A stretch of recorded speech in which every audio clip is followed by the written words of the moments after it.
Hey, what's up everyone, and welcome to another video. And I've been thinking for the last few days. I'm gonna make this video quick because I just want to give my thoughts. Because of course I did a reaction series for this show a couple days ago. Did all 10 episodes. You can watch them if you want. And I just wanted to give myself a couple days to really think about it. And I just gotta get it. This is gonna be unscripted. This is gonna be me rambling for probably a few minutes. Who knows?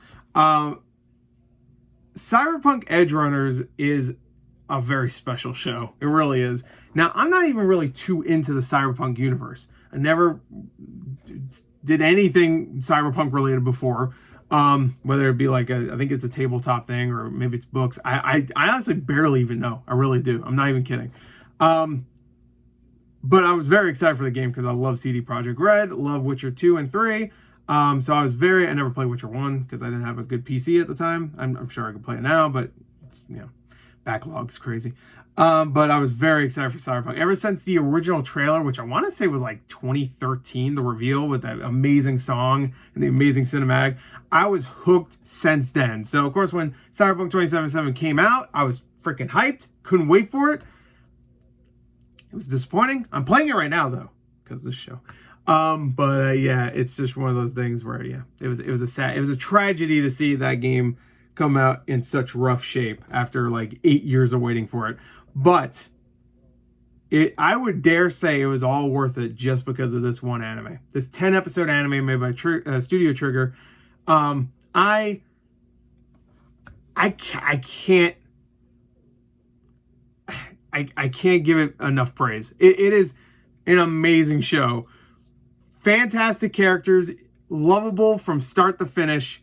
Maybe with David, the main character, like at first he seems like kind of like a, not like, like he has some attitude and stuff, but you get it, he becomes lovable 100%. Everybody else is lovable and really interesting, and you want to know what's happening with them. You want to understand them. And they do such a great job of just like making you care and really interested and want to know more about these characters in such a quick amount of time. And I want to say that's due to just the animation and the character design and the great voice acting. By the way, the English dub is amazing in the show. It's totally a way you should watch it. Like, you can watch it in the Japanese dub, of course, but if you're like, I don't like English dub, you need to watch it in the English dub, especially since I don't know how to pronounce his name. Is it Zach Aguilar? I think it's Aguilar, who of course voices Tanjiro in Demon Slayer. It's really funny hearing him talk, saying naughty words in this, because if you know Tanjiro, he's not really a naughty guy, but in this he says all kinds of words, and when he yells, it sounds just like Tanjiro. So it was really weird, but voice acting's top notch. The score, they use a lot of the music from Cyberpunk 2077, which you cannot fault the soundtrack of that game. It's phenomenal. And they use a lot of the music there, and they have like a few new ones here and there. The score itself is excellent and really freaking drives up the emotional value at certain times, especially towards the end, which everybody has seen the show knows the ending. It is, it's good. Like, when I first saw it, I was like, yeah, that was really sad. And then I had to really like think about it more and more. I'm just like, oh man. Even talking about the show, I can't get away from Morbius, by the way. If you don't know what I'm talking about, watch my reaction to the ending of the last episode. That was a strange way to end that. I grew to really love everything about the show. The animation, freaking phenomenal. It's some of the best I've seen out there, legitimately. The effort that Trigger put into just making Night City feel authentic to the video game. Like, I've seen pictures and clips of like, oh, here's a shot of outside of a window in the game, and it's a shot from the show. Like, the show actually took things from the game and put it in there in such a unique and clever way. Like, just little areas you've just probably passed by in Cyberpunk if you're a big Cyberpunk 2077 fan. Just places you've passed by, you've been to because it's in a part of a side mission or even a main mission. Just like, you'll just see little things. Like, there's one scene where one of the main characters, Lucy, is walking by a gate, and there's like a building right next to her. There's a gate right here, building right next to her. That is you can recreate that whole shot and it's all accurate. It's insane the level of detail they put into it. To the point where like even the HUD sometimes with the like talking, you see all the text and stuff, is accurate to the game. They put so much care, and this is my thing. We've had recent video game adaptations. I'm not going to name names. Live action ones on Netflix too. That, yes, I did just comb my hair. That was based on a video game franchise that didn't really care about actually being accurate at all, and said, fuck it, we're just tell our own story, which is okay as long as you tell a good story, which they fucking didn't.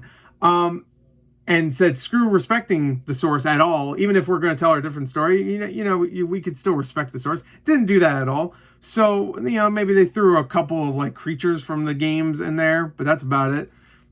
I'm talking about Resident Evil. Just in case someone's confused. This does exactly what Resident Evil should have done. It tells its own story. It's very, very, very related to Cyberpunk 2077 and that world. It not only does a great job of throwing Easter eggs in, but it mixes the Easter eggs into the story where it doesn't feel like obvious and stuff. They connect it with some small characters. You'll see some side characters that I didn't even realize, even though I played a good amount of Cyberpunk. I didn't play a lot of it when it first came out. Kept glitching and crashing sadly on my PS5, so I just kind of stopped. I had a couple of too many of glitches where I just lost progress too, which is unfortunate. A couple that where I couldn't even finish missions, which was really shitty. I know those glitches have been ironed out, and I am playing it again right now, actually. Well, not right now, obviously I'm doing this video, but yeah. So it's one of those. It's one of those like examples of video game adaptations that are done right, just like Arcane, which doesn't tell its own story. It's telling the story from League of Legends, obviously, and it's also made in direct, like, directly from Riot in some way, right? They have a huge hand in it, which this CD Projekt Red, I think, has a pretty big hand in it too. It's produced by them, or published by them, I think, or something. It's produced, published, I don't know. It has their name on it, but Trigger is still the main people, right? I'm not sure if Riot has a studio inside that just worked on Arcane. I think that might be the case, actually. But this is still a Trigger thing. You look at this, and then you look at something like Gurren Lagann, or like even Promare. Is it called Promare?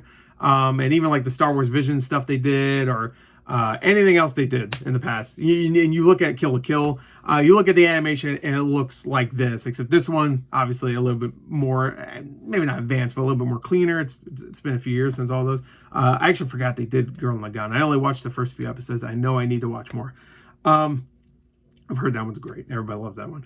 Yeah, it's just phenomenally animated, and it really does. All the character designs really do add to their characters, like even ones you don't get to know too much, but because you could see through their character design what kind of person they are, you do either feel for them, or you like them, or you want to know more about them. Some of them you don't get to know too much about them, but they're all unique and memorable because of their designs, where you can't say the same thing about a lot of video games out there, or even animes. Like this one, really, they're all distinct.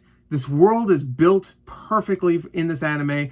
Night City itself might as well be the fucking villain of the story. Because you could say like the Arasaka Corporation or any of these other corporations that are evil, sure. But like just straight up the city itself. The city itself is like the villain. It feels like, even the game, I'm playing a little bit of the game, it feels like it's just overall this city is just no good. Like it's great. And of course, this show is extremely emotional and very romantic too, which I was very surprised by. When I saw all the trailers, I thought it was going to be a wacky time. I was excited to watch it and go, whoa, it's going to be a good time. All the trailers made it seem like it was going to be very much like energetic and wacky. And don't get me wrong, it has moments like that, especially from characters like Rebecca, who's top tier characters. But it gets super emotional and really romantic. I was surprised by that. I was like, whoa. Like, emotional, I was like, okay, I guess that makes sense. Cyberpunk, you could do a lot with that.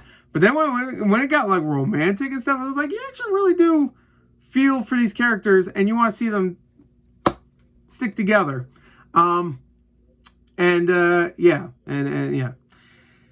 I don't want to spoil anything just in case. It's an emotional watch. It's a great fast-paced watch too, and It doesn't pull any punches, which I really enjoy when a show doesn't, and I loved it. I really did. So I just want to get some of my thoughts out there. I know I didn't really do a great job of that, but that's what happens when you do a review or whatever this is with no script.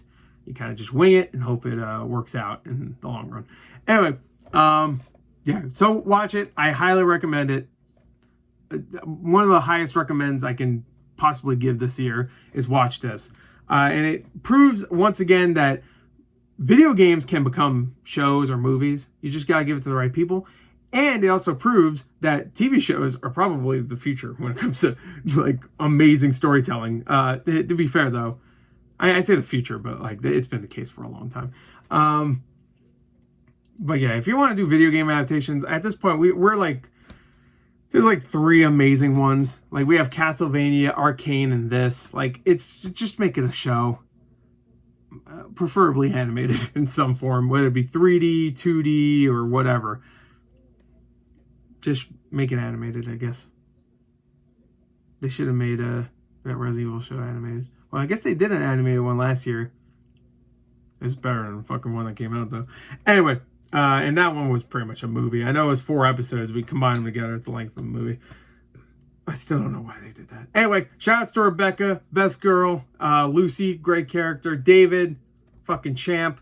Love it. I really do. And it made me want to play Cyberpunk 2077, which even all the updates in the world and all the trailers I watched made me want to play it, but it never got me to play it. Watch this immediately. I downloaded it on my Xbox and started a new game, and I'm going to give me some vengeance. Anyway, there you go.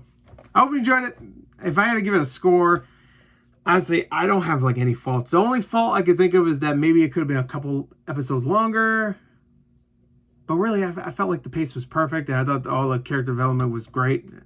But maybe a couple episodes long. Maybe 13 would have been great, but 10 was fine with me. And the ending was perfect. It's like one of the most perfect endings, and it's so visually gorgeous. The last frame of this is probably one of my favorite frames in anything I've ever seen. So this and like Samurai Jack Season 5. 2 perfect ways to end, in my opinion. I mean like last frames. I know some people get upset when there's a sad ending, but come on.